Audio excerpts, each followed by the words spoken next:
Amharas. They are also found within the Ethiopian expatriate community. Particularly in North America, they speak Amharic, an Afro-Asiatic language of the Semitic branch which serves as one of the 5 official languages of Ethiopia. As of 2018, Amharic has over 32 million native speakers and 25 million second-language speakers. Various scholars have classified the Amharas, the Gurijas, the Tigrayans and the Tigrinyas as Abyssinians. The present name for the Amharic language and its speakers comes from the medieval province of Amhara. The latter enclave was located around Lake Tanner at the headwaters of the Blue Nile, and included a slightly larger area than Ethiopia's present-day Amhara region. The further derivation of the name is debated. Folk etymology traces it to Amari-Enra, although this has been dismissed by Donald Levine. Getachew Makonnen Hassan traces it to an ethnic name related to the Himyarites of ancient Yemen. The Amharas have historically inhabited the north, central and western parts of Ethiopia, and are mainly agriculturalists, perhaps constituting the earliest farming group in Ethiopia signed, now known as Wollo, a place that was known as the Amhara region in the past. The Amhara are currently one of the 2 largest ethnic groups in Ethiopia, along with the Oromo. They are sometimes referred to as Abyssinians by Western sources. The province of Amhara was historically located in the modern province of Wollo.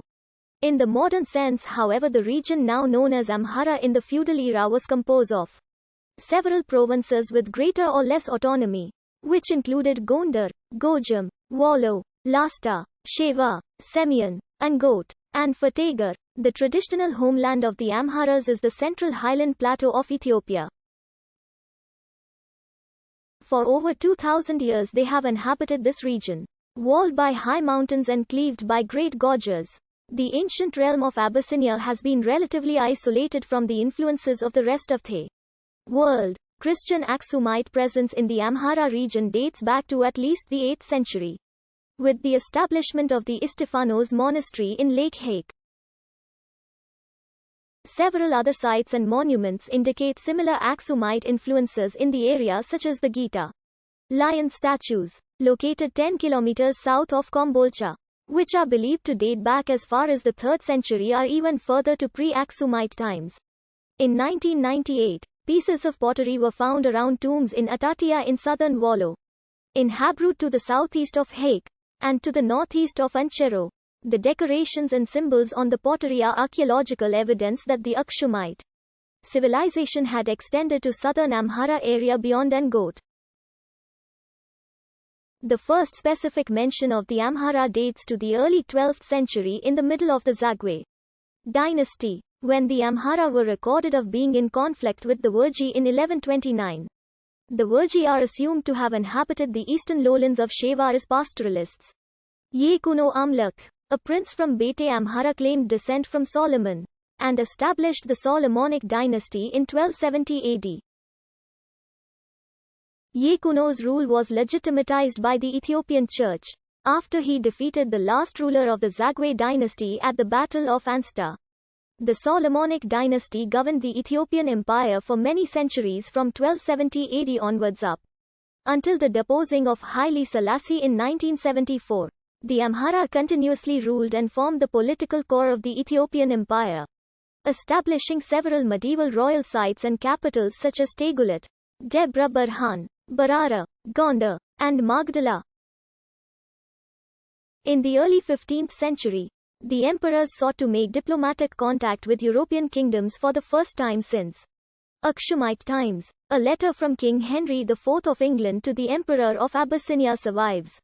In 1428, Emperor Yeshak sent 2 emissaries to Alfonso V of Aragon, who sent return emissaries who failed to complete the return trip. The first continuous relationship with a European country began in 1508 with Portugal under Emperor Leibna Dengal, who had just inherited the throne from his father. This proved to be an important development, for when the empire was subjected to the attacks of the Adil Sultanate and its leader Ahmad Gran, Portugal assisted the Ethiopian emperor in the Ethiopian Adil War by sending weapons and 400 men, who helped his son Gelawdewu's defeat Ahmad and re-establish his rule. The Amhara contributed numerous rulers over the centuries, including Haile Selassie, whose father was both paternally and maternally Amhara of Solomonic descent. Within traditional Amharic society and that of other local Afro-Asiatic speaking populations, there were 4 basic strata, according to the Donald Levine. These consisted of high-ranking clans, low-ranking clans, caste groups, and slaves. Slaves were at the bottom of the hierarchy, and were primarily drawn from the pagan Nilotic Shankalla groups, also known as the Barya. They were captured during slave raids in Ethiopia's southern hinterland. War.